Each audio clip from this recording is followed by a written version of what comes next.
Later, in 66, Rome went to war against Judea to end once and for all the eternal troubles in that region. They ended up burning Jerusalem, including the great temple that was the heart of worship and that remains destroyed. The heart of Jewish worship retreated to the homes of pious Jews and the local synagogues where worship continued. And what are the fortunes of Poppaea and Nero? Things did not go well for them either. In the next year, 65, Poppaea was pregnant again with the hoped-for heir. Nero was out celebrating games and horse racing, and he was participating by singing, for he thought himself a great musician.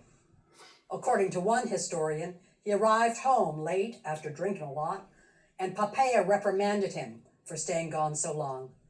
There followed a huge argument, and Nero struck her and kicked her in the stomach. Poppaea had a miscarriage and died from loss of blood. Dang.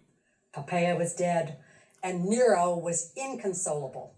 He refused to cremate her body in the Roman fashion, but embalmed it and placed it in a tomb. Weird. He used a year's worth of Arabian frankincense to burn in honor of her.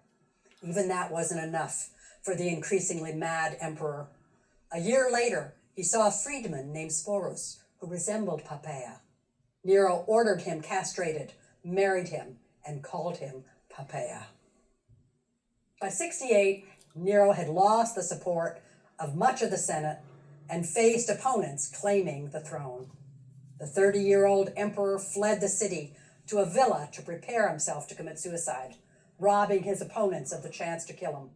He paced up and down, muttering, "What an artist dies in me." This oft-quoted comment suggests that Nero took more pride in his musicianship than he did in his role as emperor, and it reinforced the rumor that he had fiddled while Rome burned. He may have been an artist, but he was not a brave man. He could not raise the courage to kill himself. Just as the horsemen from the Senate were approaching his gates, he finally persuaded his loyal secretary to kill him.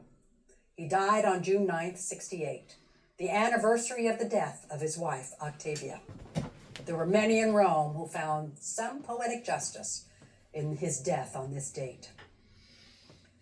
The death of Nero ended the Julio-Claudian line of emperors that began with Caesar Augustus.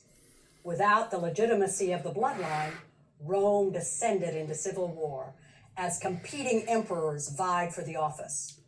One of the temporary victors was Poppaea's second husband, Otho.